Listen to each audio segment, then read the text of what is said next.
ہم یسوع مسیح کی کہانی کو دیکھ رہے ہیں جو لوکا نے بیان کی ہے۔ یہ ایک غیر متوقع بادشاہ کی آمد سے شروع ہوتی ہے جو غربت اور عاجزی کے حالات میں پیدا ہوتا ہے۔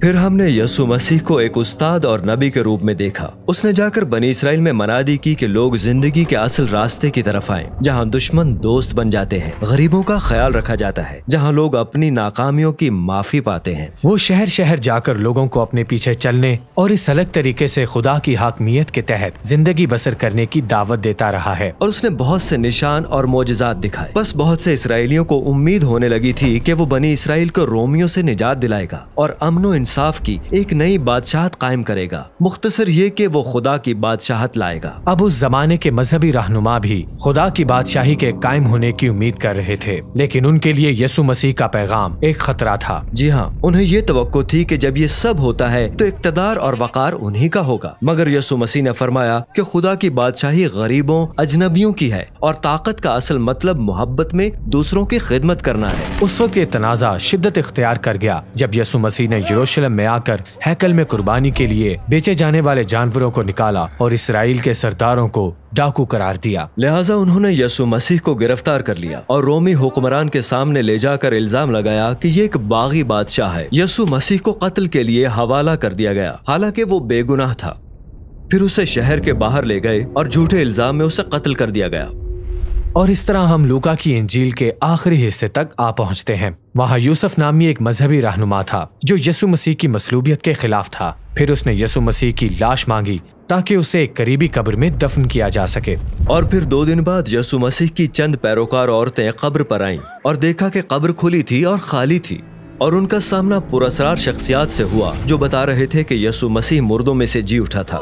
وہ گھبرا کر بھاگ جاتی ہیں، کوئی بھی ان کی بات پر یقین نہیں کرتا، یعنی یہ کہ وہ زندہ نہیں ہو سکتا۔ ان سب نے یسوع مسیح کو مرتے ہوئے دیکھا تھا۔ اب یسوع مسیح کے 2 پیروکار یروشلم سے نکل کر اس گاؤں کی طرف جا رہے تھے جس کا نام اماؤس تھا، اور وہ ان سب باتوں کی بابت پریشان تھے جو واقع ہوئی تھیں۔ جب وہ بات چیت کر رہے تھے تو ایسا ہوا کہ یسوع مسیح نزدیک آ کر ان کے ساتھ ہو لیا، لیکن وہ اسے پہچان نہ سکے۔ جی ہاں، یہ عجیب بات ہے، وہ اسے کیوں نہ پہچان سکے؟ یہ لوکا کے لیے ایک عجیب لیکن حقیقت میں اہم تصویر ہے۔ ان کی آنکھیں کسی وجہ سے بند کی گئی تھیں کہ وہ اسے نہ پہچانے۔ چنانچہ یسوع مسیح ان سے کہتا ہے، یہ کیا باتیں ہیں جو تم چلتے چلتے آپس میں کرتے ہو؟ اور وہ یسوع مسیح یعنی ایک نبی کے بارے میں بتانے لگے جس سے امید کی جاتی تھی کہ وہ بنی اسرائیل کو بچائے گا، لیکن اس کو قتل کر دیا گیا تھا۔ کچھ عورتوں کا کہنا ہے کہ وہ جی اٹھا ہے جو کہ دیوانگی ہے۔ یہ بہت بڑی بڑی باتیں ہیں، ہم اپنے گھر جا رہے ہیں۔ یسوع مسیح ان کو سمجھانے کی کوشش کرتا ہے کہ یہ سب کچھ وہ ہے جس کا اشارہ یہودیوں کی کتاب مقدس میں بہت پہلے دیا جا چکا ہے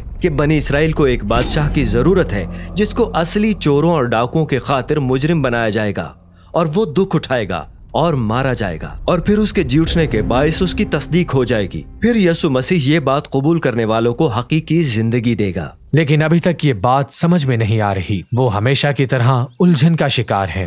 بالآخر وہ اس منظر تک جا پہنچتے ہیں جہاں وہ یسوع مسیح کے ساتھ کھانا کھانے بیٹھتے ہیں۔ یسوع مسیح روٹی لے کر اسے برکت دیتا ہے اور توڑ کر ان کو دیتا ہے، جیسے اس نے آخری کھانے کے وقت کیا تھا۔ جی ہاں، یہ اس کے ٹوٹے ہوئے بدن صلیب پر اس کی موت کی شبیہ ہے۔ اور جب وہ روٹی لینے لگے تو ان کی آنکھیں کھل گئیں اور انہوں نے یسوع مسیح کو پہچان لیا، اور یسوع مسیح ان کی نظروں سے غائب ہو گیا۔ بس یہ کہانی اس بارے میں ہے کہ جو کچھ یسوع ہے اسے ویسا ہی دیکھنا کس قدر مشکل ہے۔ جی ہاں، یہ شاندار ہے۔ میرا مطلب ہے کہ اس آدمی کی شرمناک سزائے موت سے خدا کی قدرت اور محبت کیسے ظاہر ہو سکتی ہے؟ ایک خاکسار آدمی اپنی کمزوری اور اپنی قربانی کے ذریعے دنیا کا بادشاہ کیسے بن سکتا ہے؟ بظاہر یہ بہت مشکل ہے، لیکن لوکا کی انجیل کا یہی پیغام ہے۔ یہ سب دیکھنے اور یسوع کی حیرت انگیز بادشاہی کو قبول کرنے کے لیے آپ کے تصورات کا یکسر تبدیل ہونا ضروری ہے۔ لوکا کی انجیل یسوع مسیح کے اپنے شاگردوں کے ساتھ ایک اور موقع پر کھانے پر اکٹھا ہونے کے ساتھ اختتام پذیر ہوتی ہے، اور ہر کوئی اس کے جی اٹھے بدن کے بارے میں خوف زدہ ہے۔ میرا مطلب ہے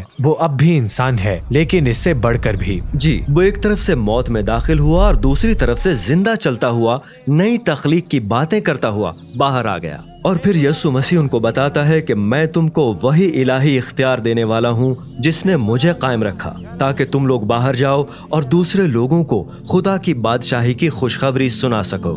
اس کے بعد لوکا ہمیں بتاتا ہے کہ یسوع مسیح کو آسمان پر اٹھا لیا گیا، جو ایک بہت اعلیٰ خروج ہے، اور کہانی تمام۔ لیکن یسوع مسیح آسمان میں غائب کیوں ہو گیا؟ پرانے عہد نامے میں آسمان کو خدا کا تخت بیان کیا گیا ہے، وہ ہر ایک چیز سے بلند ہے۔ بس یہ لوکا کا بیان کرنے کا طریقہ ہے کہ یسوع مسیح پوری دنیا کے الہی بادشاہ کی حیثیت سے تخت نشین ہو چکا ہے۔ اس کے شاگرد یروشلم میں رہ کر اس نئی قوت کے انتظار میں خدا اور یسوع مسیح کی عبادت کر رہے تھے، اور اس جگہ پر انجیل مقدس اختتام پذیر ہو جاتی ہے۔ اب لوکا لکھنے جا رہا ہے کہ انہوں نے یہ نئی قوت کیسے حاصل کی اور کیسے یہ خوشخبری لے کر دنیا میں گئے، اور لوکا کی دوسری تصنیف اعمال کی کتاب اسی بارے میں ہے۔